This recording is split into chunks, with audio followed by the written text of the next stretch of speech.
So my name is Kira Berglund, and I am with Hennepin County Environment and Energy. I'm part of our waste reduction recycling team, and I also work with schools and cities on their organics and recycling programs. And my Kira, I coworker, see a Emily- big box on your screen right now, just to let Oh, you know. shoot. Okay, I will hide that if I can. How's that? It is now gone. Looks lovely. Awesome. Thank you. So Emily is here tonight helping us out with the chat. And so you're welcome to put your questions in the chat. We'll have some time at the end for questions as well. Emily, did you want to say anything else before we go to the next slide? I'm just happy everybody's here. Welcome, everybody. My name's Emily, as Kira said. I'll just be handling the chat. And if you have any technical questions, you're welcome to reach out to me as well. All right. Thanks, Emily. So next, we've actually got a poll here. So I would like to know what all your experiences with composting. So if you could go to slido.com and then enter that number at the bottom left corner, or if you've got your phone handy, you can scan the QR code and answer our poll. So I'll give you all a minute or so to do that.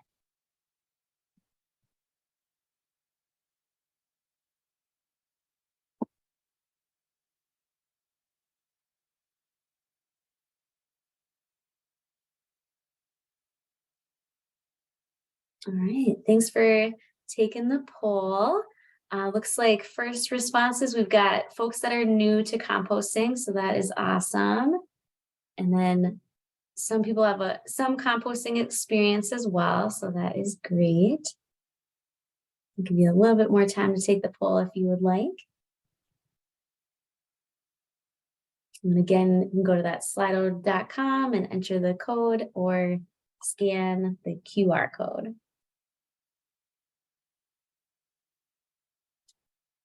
I guess just to give a little more background on me, I've been teaching composting workshops. Oh man, I'm doing the math. I think for about 12 years on and off. So I'm very excited to share what I know about backyard composting. All right, so I'm glad to see that more than half of you are new to composting. So that is awesome. And it's great to see that we have folks that have some experience as well. So feel free to share your thoughts in the chat. If you have any, extra comments on any of the topics tonight. And so we're going to move on for now. So we're actually first going to focus on kind of what we're throwing away and the issues with food waste. And then we're going to move on to backyard composting, how we set up, a bin and maintain it and all of those things. So we did a waste sort back in 2016 in Minneapolis and looked at what we're throwing in the trash. And as you can see, about a quarter of what in the trash we call organic materials. So those would be our food scraps, paper towels and napkins, basically things that could be composted. So we want to be, pulling those items out of the trash and doing something different with them. You can see there's some other categories we need to work more on, but we're really focusing on organics since that's one of the largest pieces of what's in the trash. And then just want to talk a little bit about food waste. So as you can see, in the US, we each throw away about 300 pounds of food per year. And we're talking about things that could have been eaten. So, fruits and vegetables that have gone bad. We're also throwing away, unfortunately, a decent amount of fish and seafood. And then, with some other things, we're doing a little better. But in general, we could be doing a better job of making sure we're, eating what we buy and, maybe storing things differently. And we'll talk a little bit more about that later. I also wanted to show that we in our homes can make a big difference. So throughout the supply chain, there is some food wasted in places like farms but that's only 16% of the food that's wasted. Also in like processing facilities, it's also a small percent, only about 2% is lost there. And then when we look at restaurants and grocery stores, that's about 40%. So that's a decent amount, that's getting thrown out at the end of the day. Places like buffets or delis have extra food that they can't save for future days. And then in our homes, we're wasting actually the largest portion. So 43% of the food is wasted in our homes. So we can, take action to try to reduce that. Any questions at this point? There is one in the chat right now. It asked, should we throw things that are, quote, commercially compostable in the trash? Ooh, that is a good question.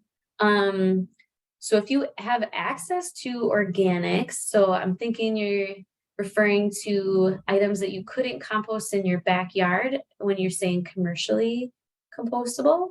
Correct. Yeah. Sometimes you'll see you'll get like, the compostable plates or things like that. And it says don't put in your compost box. I was curious as you were talking about some of the statistics. I'm like, should I be making effort to do something else with those to make sure I'm not putting organics in the trash? That's kind of what I was. Yeah, thinking. that is a great question. So one thing that we're trying to do to help people have access to organics is every city in Hennepin County now either has an option for a curbside collection. So some of our cities have like a citywide program. So Minneapolis, Richfield, St. Louis Park, actually quite a few others. Other cities, you can sign up for organics through your hauler. And then if you're in a smaller city, so if it's under 10,000 residents, they all now have an organics drop off. So, and some of those smaller ones have the collection too, so it kind of depends. But if you have those items and you're willing to collect them and, either drop them off or sign up for the pickup service, it is better for those to be composted than to go in the trash. One thing that a lot of people think is, there's kind of a misconception that compostable materials will break down in a landfill.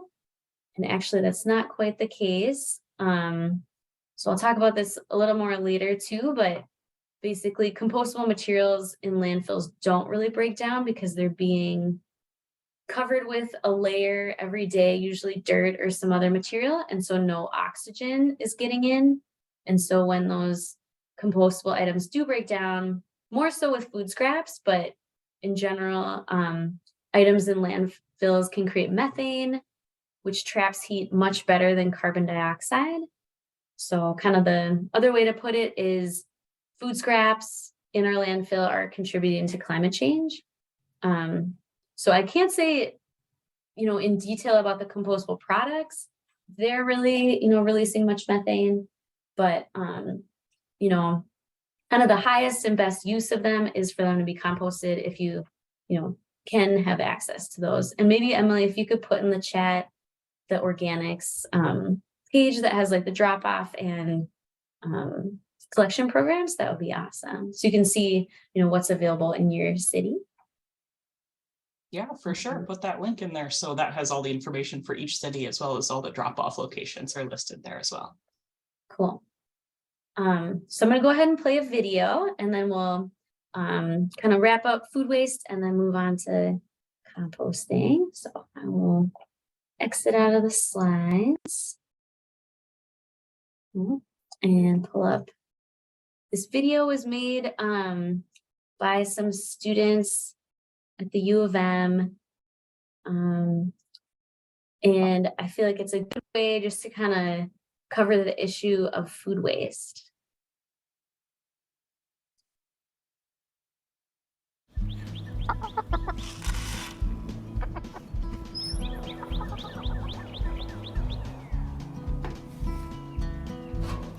Dear food.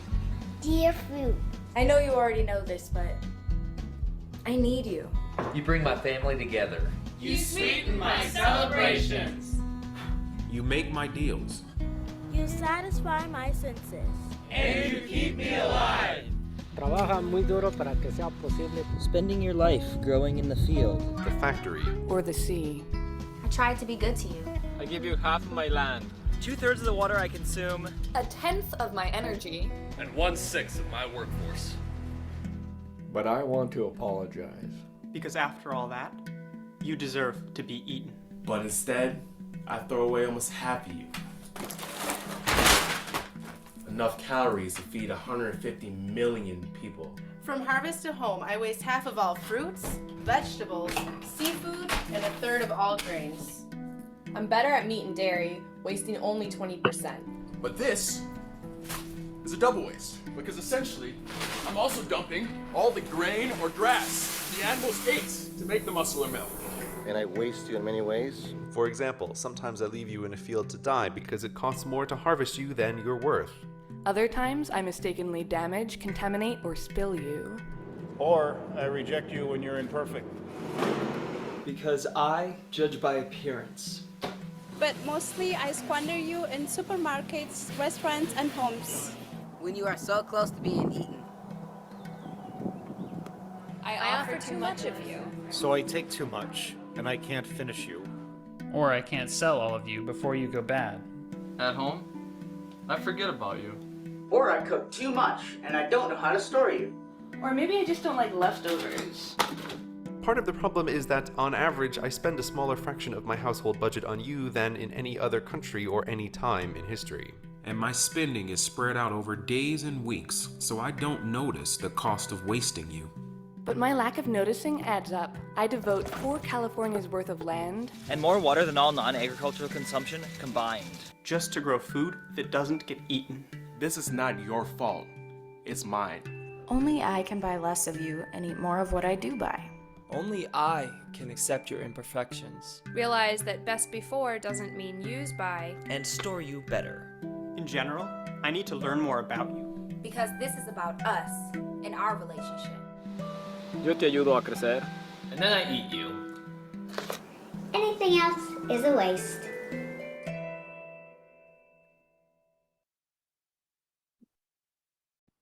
All right, I just feel like that's a good representation of kind of the issues around food waste. I'm gonna go back to our slides.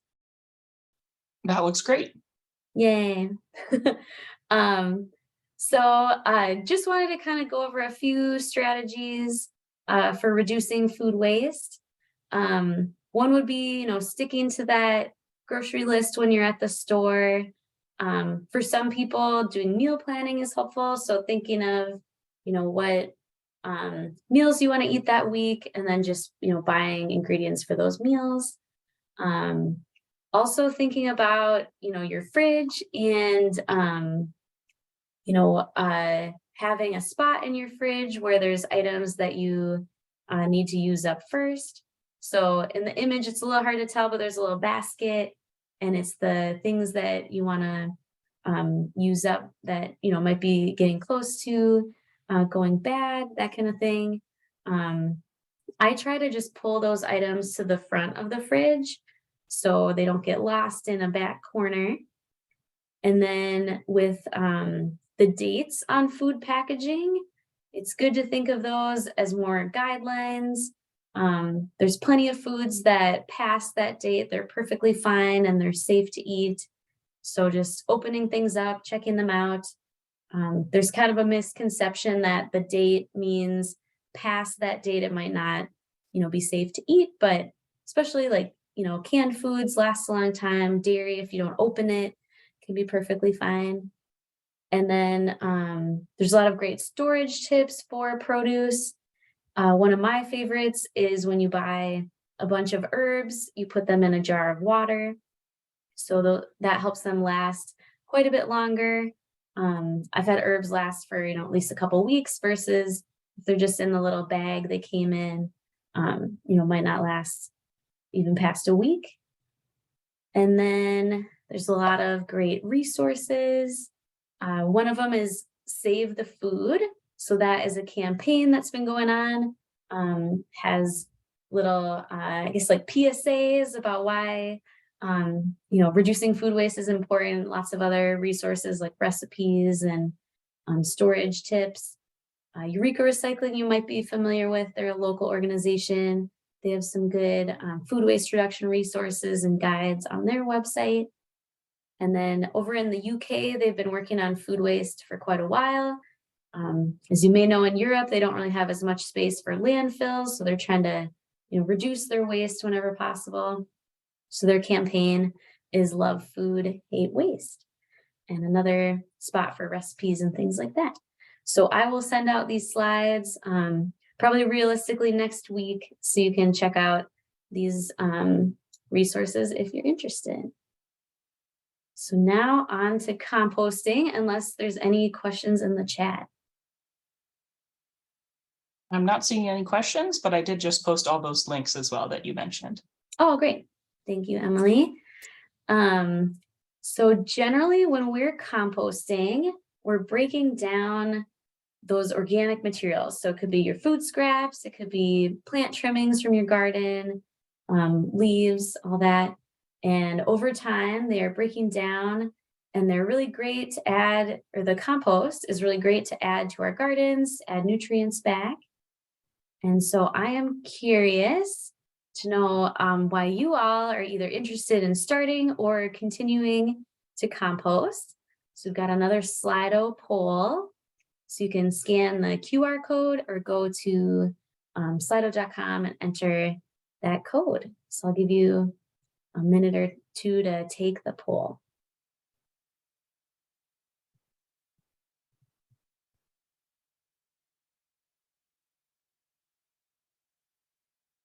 All right, awesome.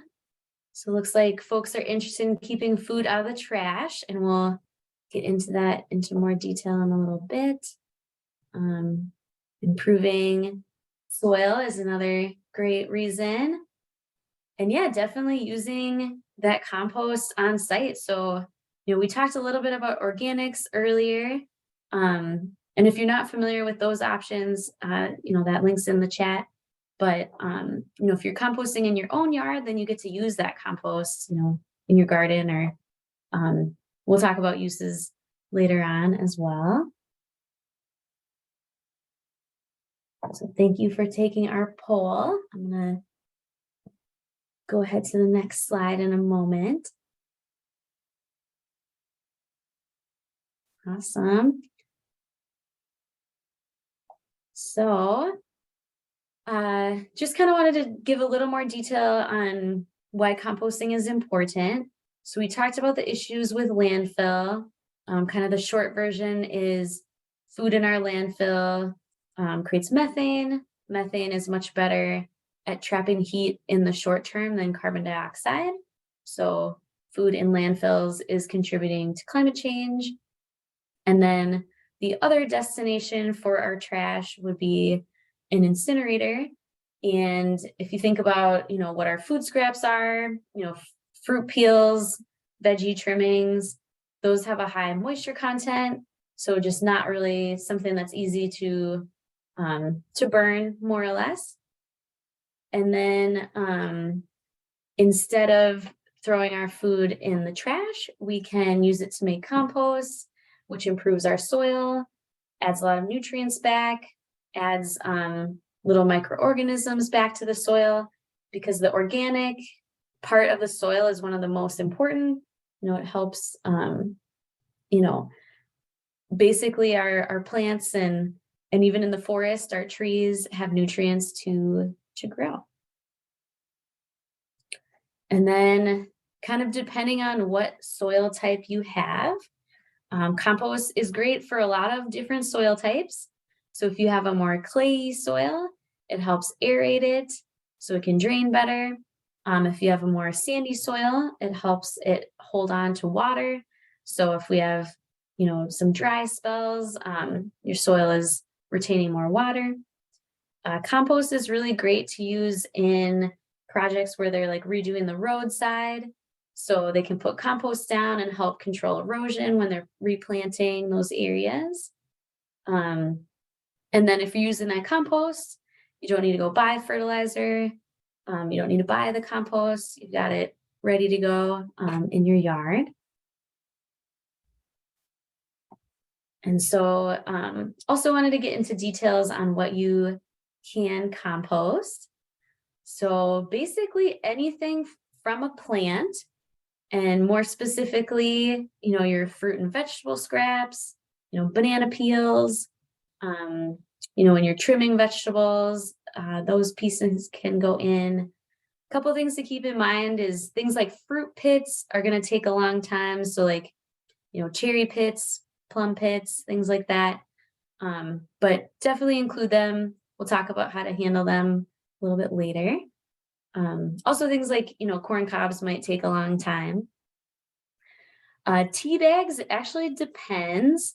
So if you have one like in the image, that's, papery, that is compostable. There are certain ones that are more shaped like a pyramid, and those are made of synthetic material.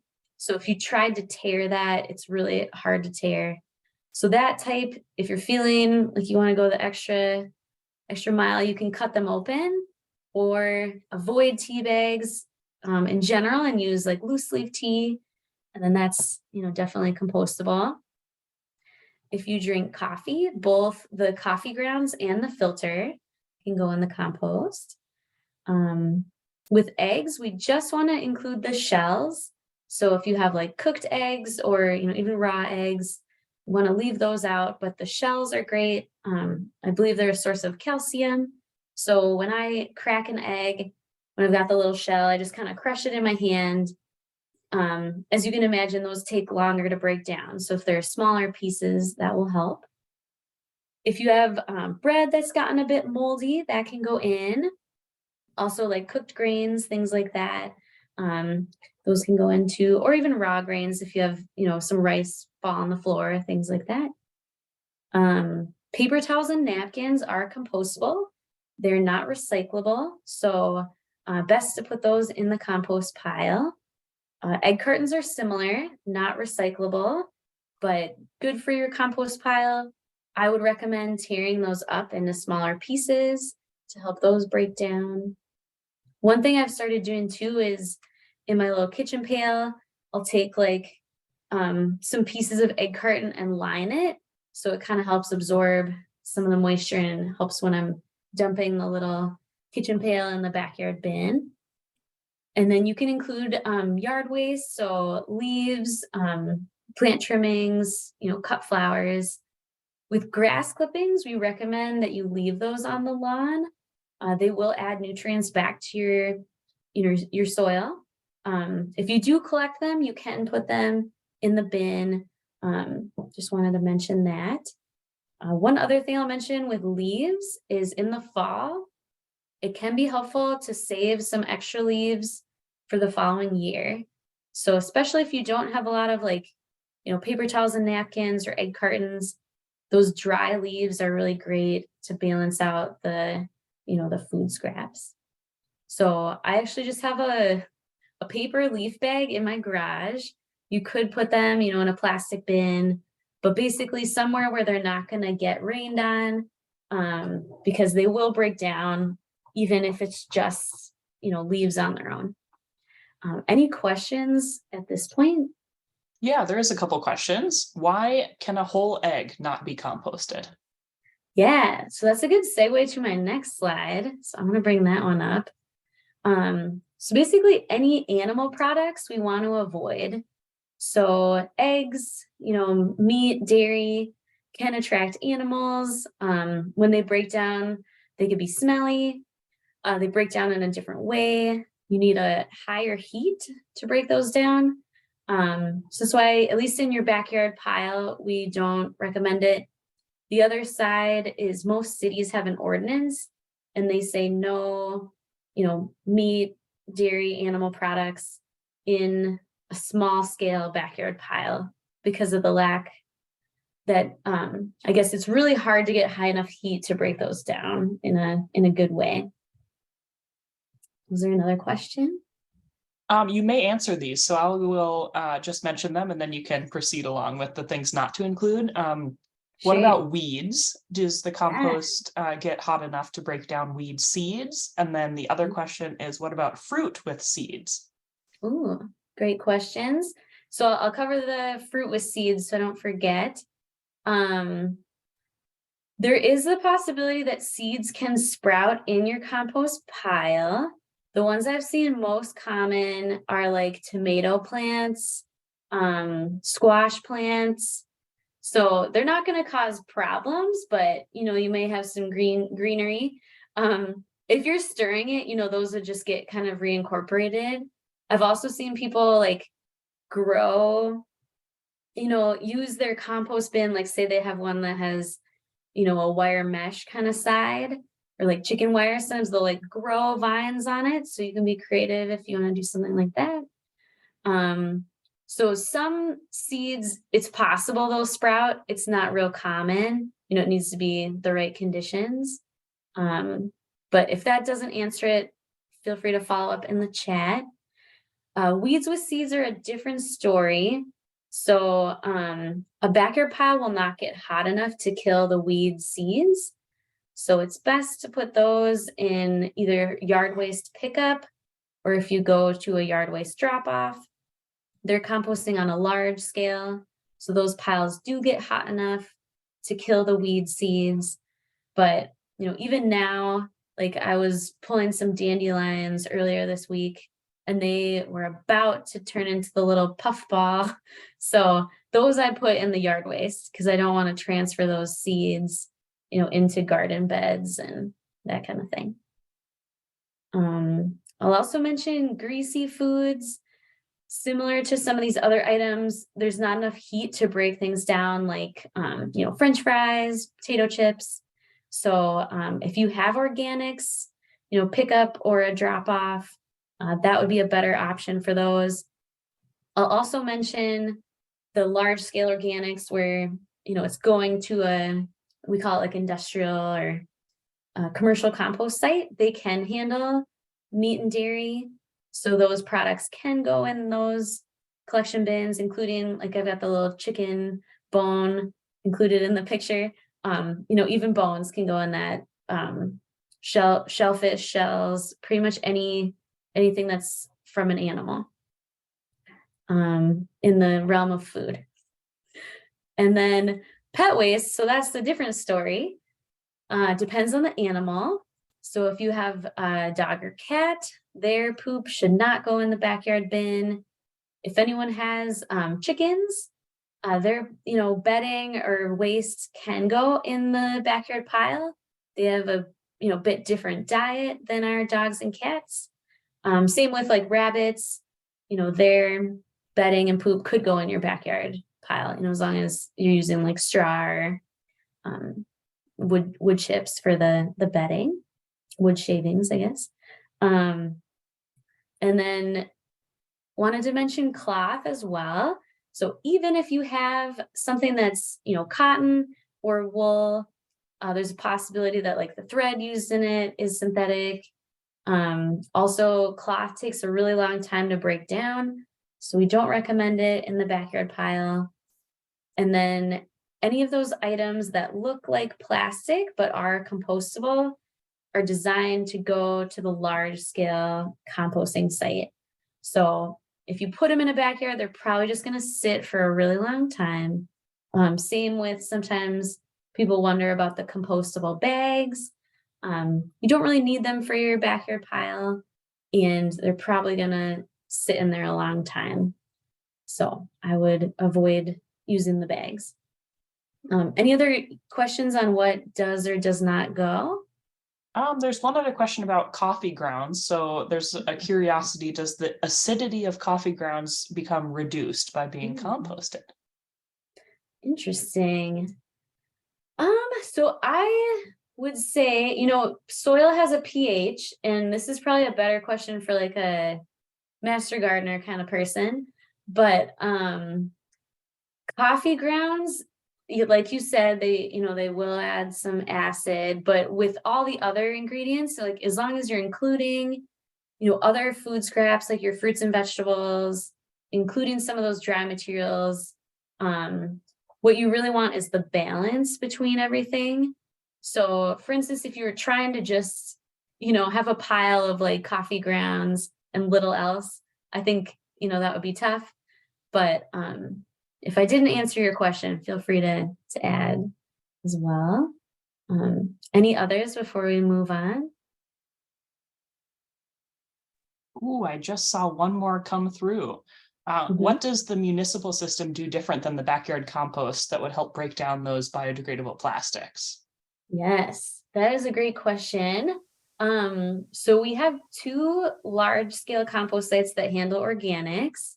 And so the scale is much different. So our backyard pile is usually going to be, 3 by 3 feet, about a square yard. And at a compost site, their scale is much larger. So their piles are 10 feet tall. A lot of compost sites use windrows. So it's like a long, skinny pile.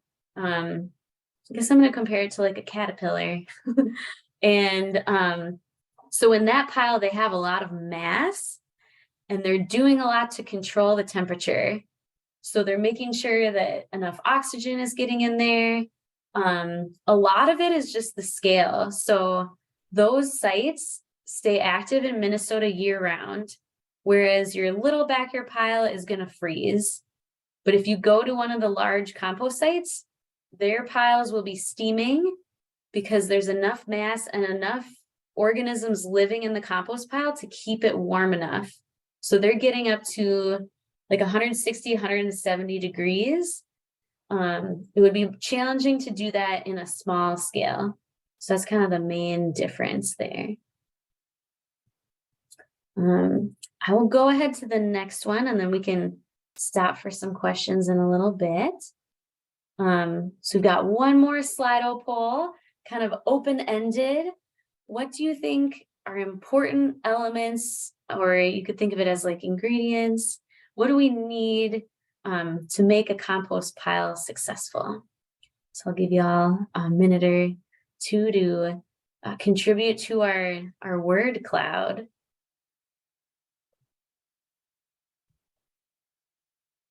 Ooh, nice. See greens and browns, which we will talk about shortly. Water is very important, and then oxygen as well. So I don't know if I use the word anaerobic, but in a landfill, things are breaking down anaerobically, and we want things to break down aerobically in our compost pile. Let's see, temperature, definitely. Some people do measure the temperature of their backyard pile if you're into that kind of scientific method. Ooh, nitrogen and carbon, definitely. And then food scraps and leaves, for sure. Mixing everything up. Water has become one of the key elements. Ooh, I like science and I like uncomplicated. I agree. Composting can be simple. We don't have to use a thermometer. We can, use our judgment for sure. So thank you all for adding to our word cloud. All right, so we're going to talk about the balance. And I like to think about composting like a recipe. So say you're baking a cake and you have your dry ingredients and your wet ingredients, and you need to have a balance of those for them to make a good cake. Same with your compost pile. So if you're going to lean in any direction, you want more dry materials. So those would be your dead leaves, your paper towels and napkins, egg cartons, items like that. Wet materials would be your food scraps, your green plants, like if you do collect grass clippings or have like cut flowers, things like that. And so other ways to think about them are your browns and your greens. Another way is the carbon sources or the nitrogen sources. So lots of different ways to, kind of categorize the items. And then just to reiterate, you want to have at least like a 50-50 mix. And then some information will say like, oh, you need 10 times as much dry as wet. On your small scale, backyard bin, aim for the 50-50. If we get a ton of rain, you might have to add kind of more dry materials, but that's what I would aim for. And then there's a lot of different types of bins. There's the, kind of do-it-yourself wooden bin. This one has chicken wire sides, a little hard to see, but that works for sure. You can get one of the plastic, like ready-made bins. Those can be nice because they have like a little door on the front you can harvest the finished compost from. I will caution folks that squirrels can chew through those plastic bins. So if that's a concern, that may happen. You can have a very simple design with wire mesh and some wooden stakes. That's, inexpensive way to go. It's a little more challenging to mix those items. So just kind of pros and cons of each type. One that I should probably add an image of is the compost tumbler. So that's where you have like a stand and it kind of looks like a barrel on its side. And it usually has either a handle or sometimes you just kind of turn it. And with compost tumblers, I'd recommend having a second bin. When you have the tumbler, you're going to have the new materials kind of getting mixed up with the stuff that's, more broken down. So it's challenging to harvest the compost without letting the whole thing, break down. So having that second bin allows you to, add new materials and kind of have things in different stages. And one other thing I'll mention about tumblers is you do want to add at least a handful of soil, because you need to introduce those little organisms that are really doing the work to break things down. And then the county has some bins available as well. They are cedar with wire mesh sides, and they're available at our Brooklyn Park and Bloomington recycling and hazardous waste drop-offs. And $60 for a bin with an optional lid. And I'll just mention this is probably the last year we'll have them available. So if you'd like to get one, jump on, get in the bin. And then this kind of shows, when you have multiple bins, you can have things in different stages.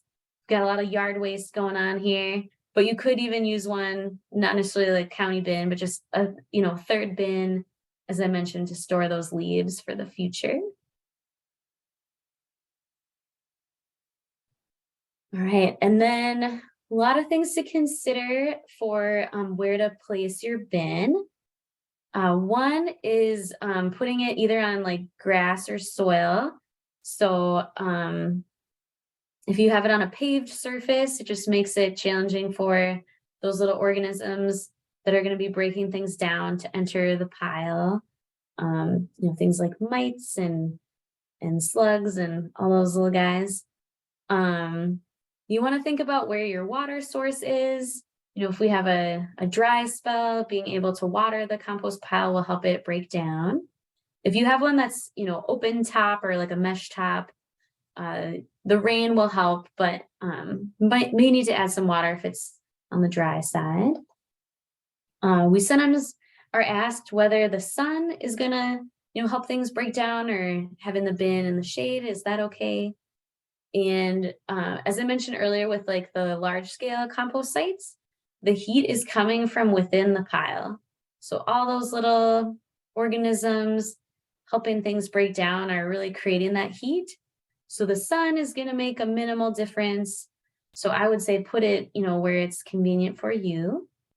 And then thinking about the winter, is your bin either along a path, or can you like shovel a little path to it?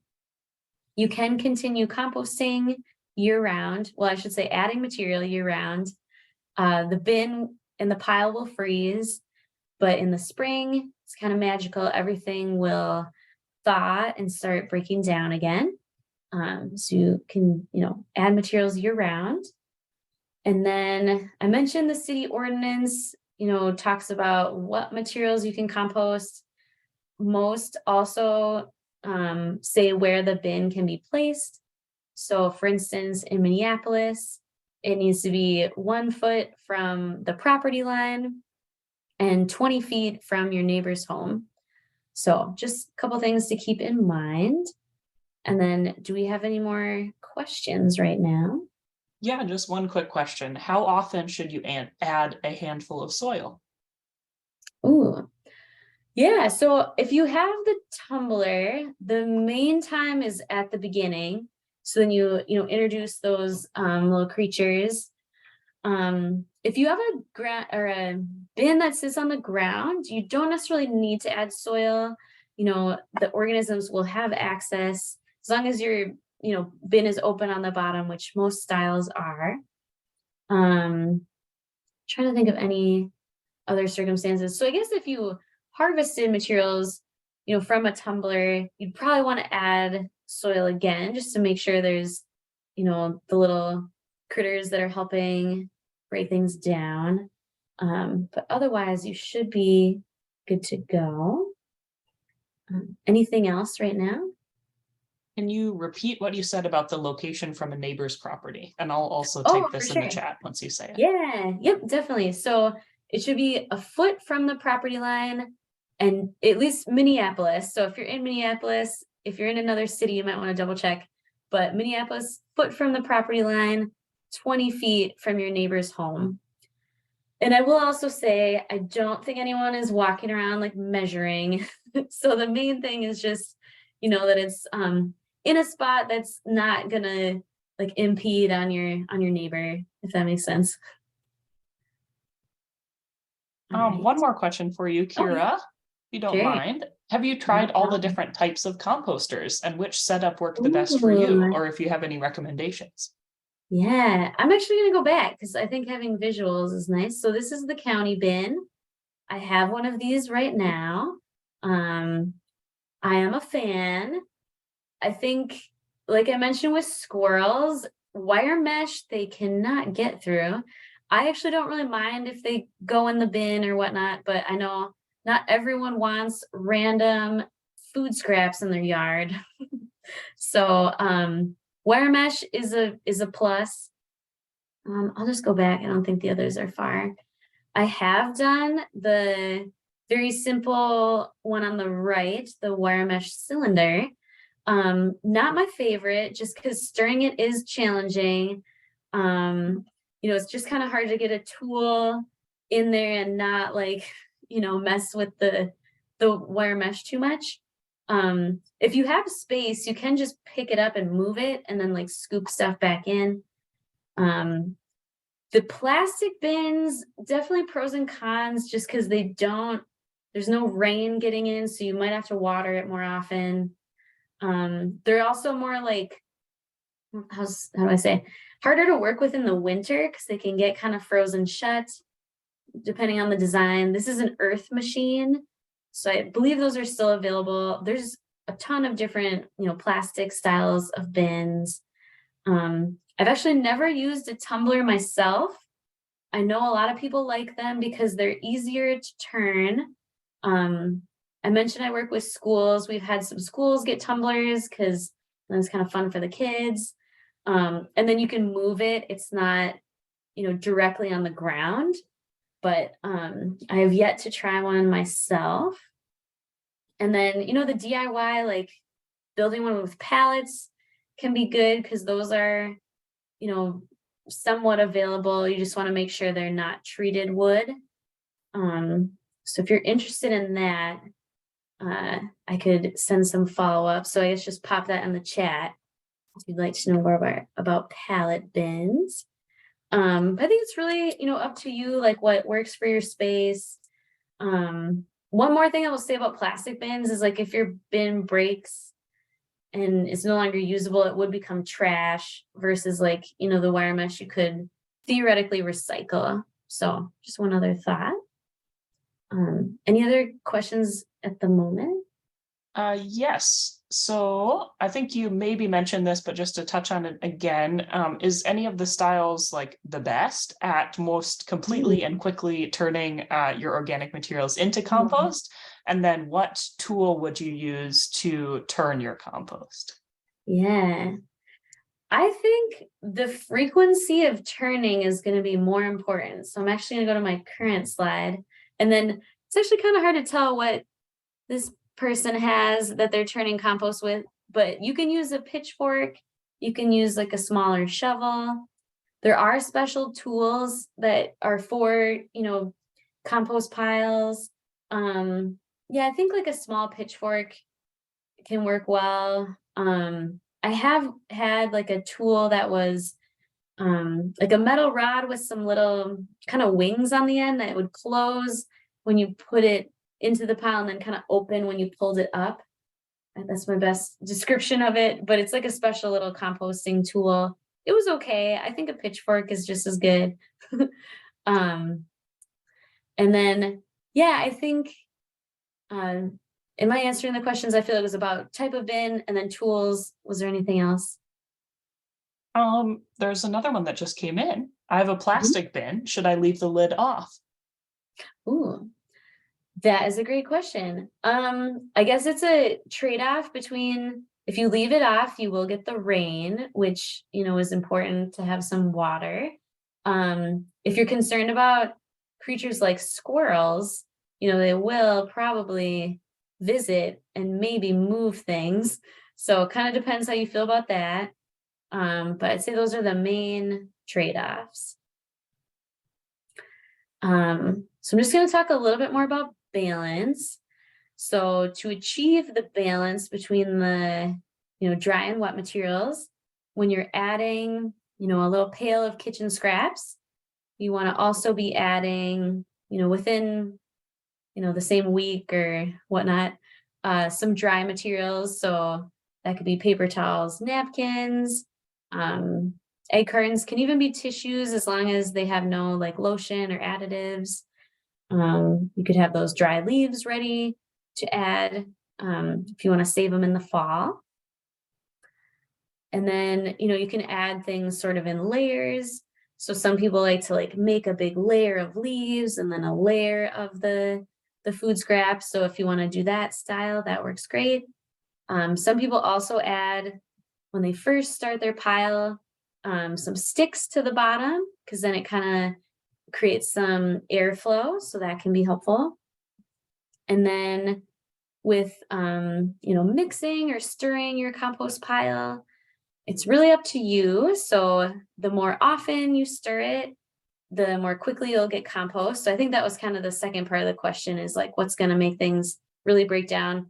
It's really about the balance of materials and then how much you stir it. So I would recommend at least in the spring and the fall, so then you'll kind of, incorporate everything together. Probably don't need to do it any more often than once a week. You could do it once a month. In the winter, it's going to be frozen, so you can't stir it. One other thing to keep in mind is if you have a bin that's sitting on the ground, when you're, mixing things up, you want to leave a layer at the bottom that you're allowing to break down. So you don't want to reach all the way to the ground. You want to just be mixing the materials, the bottom, top 2/3, so that you're not incorporating the almost finished compost with like your new food scraps. And then in Minnesota, the compost will be ready in about a year. So say you're going to start composting this summer, you could look at, next summer, potentially having some compost ready. Also kind of depends how many materials you're adding to your bin, because they do break down quite a bit. I've actually had one bin and I'm realizing it's only about 1/3 full after, adding materials for at least 2 or 3 years. So some of it's just kind of a scale thing, but planning to add more yard waste this year to kind of bulk it up. All right. So for indoors, you've got options as well. You can really use any container. So you could use an ice cream bucket, You could use one of those larger containers that coffee comes in. You don't need to buy a little kitchen bin, but you can if you prefer. And one thing that is helpful is having a vented lid. Excuse me. So as I mentioned earlier, if there's no oxygen, things will start breaking, or I should say, if there's no oxygen, things may break down in a way you might not want. So having that airflow is good. It helps with like fruit fly control, and just from, things getting funky while they're still in your kitchen. Another strategy is keeping your food scraps in your fridge or freezer. So I know some folks do this if they do like an organics drop off, because then they don't have to go quite as often. If you do have space, that can work well too. And then just wanted to cover some issues people sometimes run into. So one would be your pile is just not breaking down, it's just kind of sitting there. So it's probably too dry. And so in that case, you can add more of the fruit and vegetable scraps. You can mix your compost pile. That'll help kind of incorporate things. Or you could water it as well. So it might just be too dry.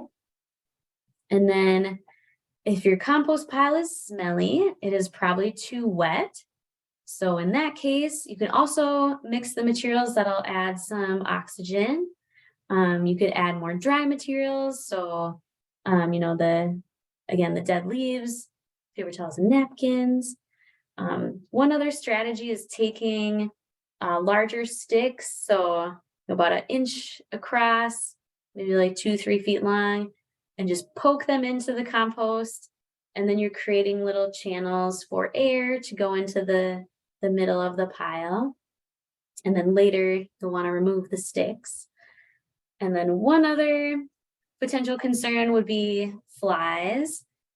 So in your outdoor bin, I have noticed with the plastic bins with the solid lid, sometimes when you open it, you'll get a little swarm of flies.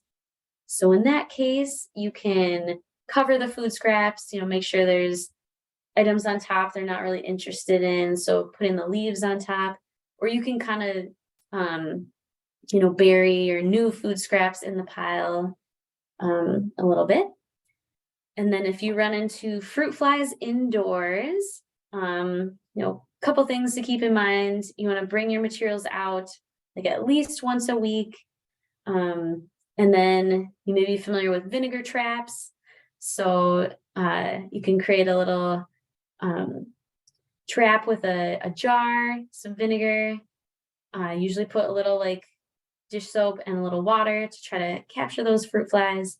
But I think the main thing is, taking the items out, often enough. So hopefully they won't find a home there.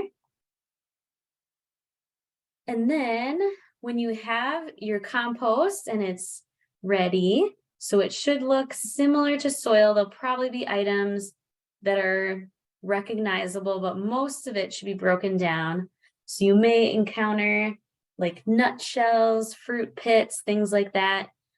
And so you can screen your compost, pull those items out and add them back to the compost pile, give them some more time to break down.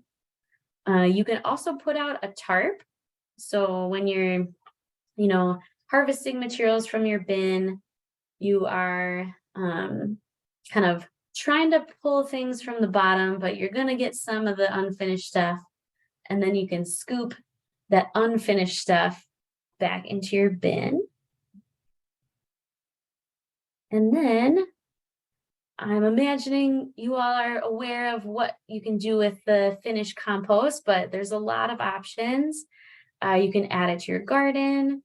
So earlier this week, I was planting some tomatoes and peppers. And so I added some compost into the soil when I was putting my little plants in. Even when you're just planting seeds, you can mix the compost with the soil, add the seeds. And then, at the base of bushes and trees, you can spread some compost that'll help give them nutrients. When you're adding compost to a potted plant, you want to have at least a 50-50 blend of soil and compost. We don't want to overwhelm the plant with too much compost. And another option is just to spread it over your lawn.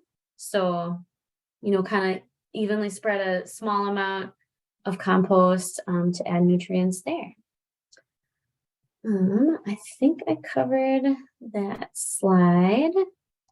So now we've got a few minutes for questions. I'll leave this up and then I'll put my info in the chat as well. So Emily, anything in the chat to start?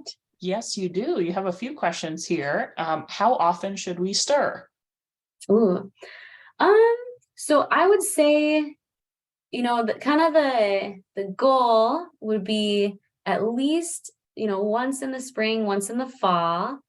If you would like the compost more quickly, bumping that up to like once a month, once a week. When it gets cold, it's going to become difficult to stir, and you want to try to leave, like in October, November, let the heat stay in the pile. So I kind of ease off at that point, and then winter, going to be frozen, and you can skip the stirring. Our next question here, it says, I have seen suggestions for adding a water sugar mix, but I haven't tried it yet. Any thoughts? Ooh, my first thought is ants. I have not heard that. My initial thought would be it's not necessary. There are things out there that you can buy that are called like compost accelerators and things like that. Again, I would say not necessary as long as you have access to the soil. So if you can be putting soil in your tumbler, or if your bin's just sitting on the ground, I don't think you need to add anything extra, just the food scraps and the balance of wet and dry. Great, thank you. Our next question here, it says, can you explain how the tarp is used for finished compost? I think you'd mentioned that, but explaining how one would use that tarp. Yeah, for sure. So picture you've got your compost bin and it opens in some fashion. So I'm actually going to go back. I think will be more helpful.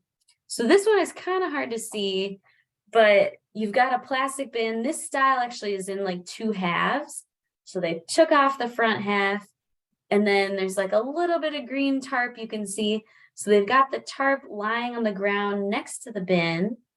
And then however your bin opens, you're trying to scoop out the finished compost, but it's really hard to only get finished compost.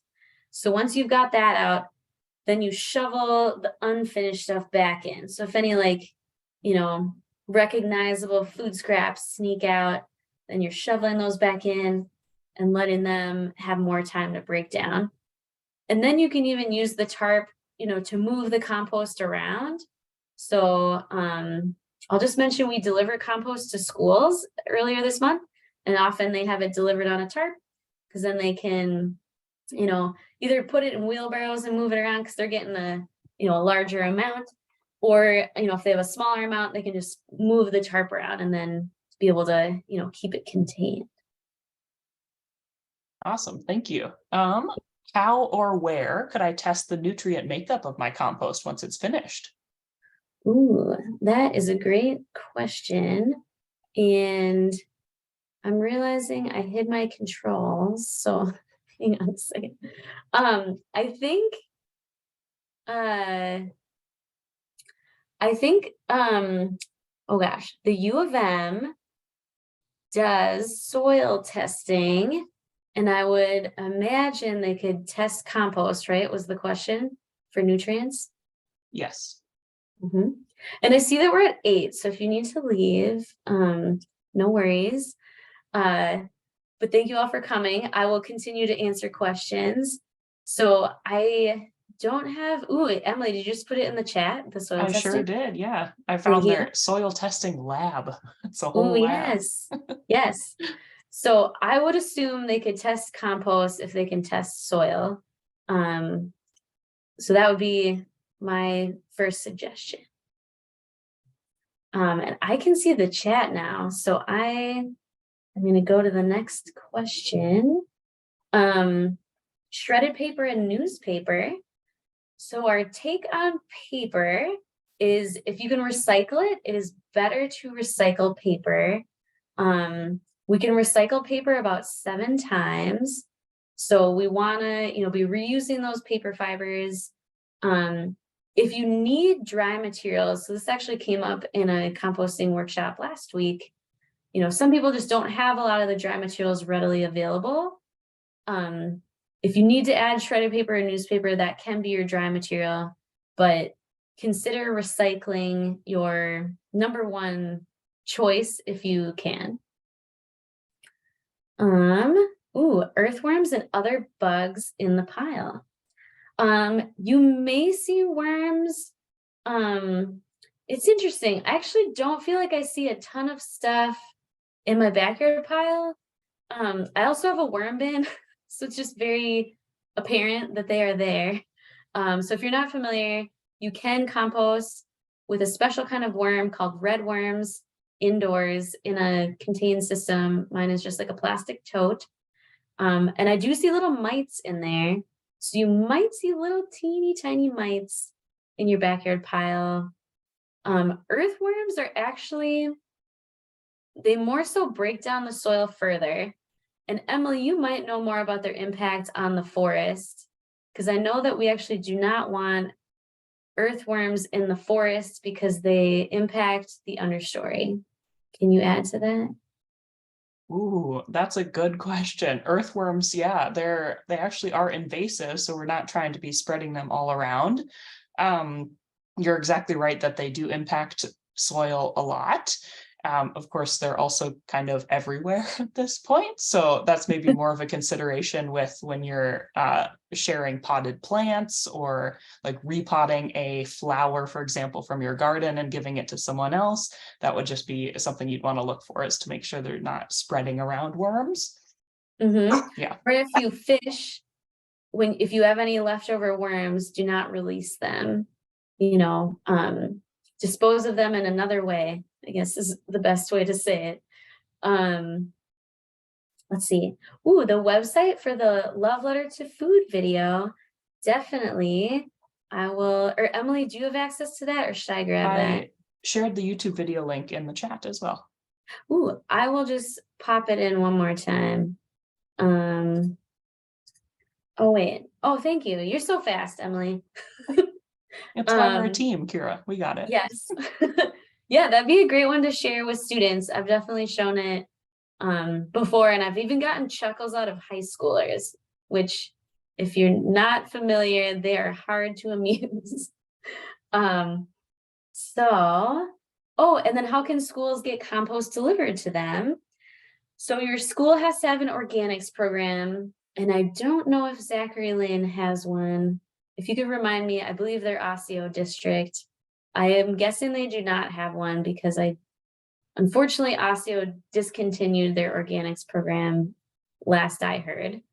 But if your school has an organics program, the compost is a way to say thank you for participating in organics. And we usually do the delivery in like late April, early May. So that would be kind of the next window. But yeah, it's a great way for kids to be involved with, seeing what happens to their food scraps. Robbinsdale. Yeah, Robbinsdale used to have organics, and then they actually cut the program before I was at the county. So way back in like 2010 or so. But I believe Robbinsdale has started a food to hogs program. So that is another way to handle food scraps that, definitely better than putting them in the trash. It's, sending them to a pig farm, and so then they can, they heat the food so it's safe for the pigs. And then I've seen videos and they're super excited when they serve up the food, which to me looks like soupy mess, but they're very excited. So yeah, if there's any other questions, I can hang out for another minute. But again, thank you for joining us tonight. I will send out the slides next week, and I can pop my contact info in the chat. I suppose you also probably have it because you got the email reminder. But if you have questions in the future, happy to answer.